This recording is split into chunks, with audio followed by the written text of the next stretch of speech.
Hello and welcome to another episode from New Cloud. It's regarding the install the dep package which is required, okay, and enable the CRI Docker services and set kernel parameter to enable IP tables and IP forwardings. Okay, for this I'm installing this file.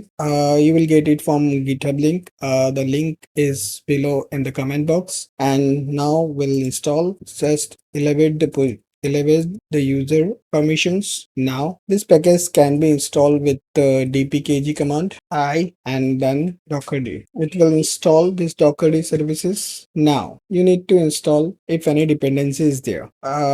This why don't ask you yes or no. Okay, then start and enable the docker d system services. For that you need to always write sudo so that your trouble will be less. This is not mandatory, but it is safe to use this command. Then daemon reload, then CRI docker d services. You need to enable CRI services, and then you need to enable it now.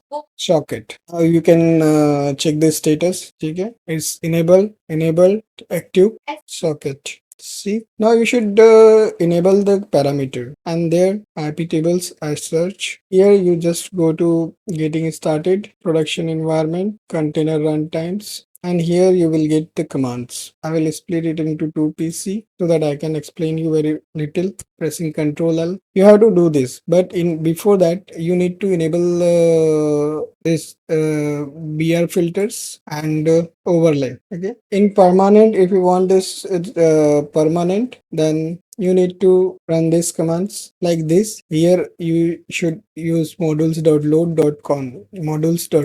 Okay, this is the same command and roles.load. Now you can enable this again, not needed, but this will enable. Okay, now this BR filter enables the IP table on bridge networks, and this overlay required for container image layer file systems. Okay, you can check it if it is already there. Yes, it is already there, then no need to do this. But I appreciate if because sometimes we forget something and thing get little different and output may differ. So actually this Kubernetes thing is just doing less.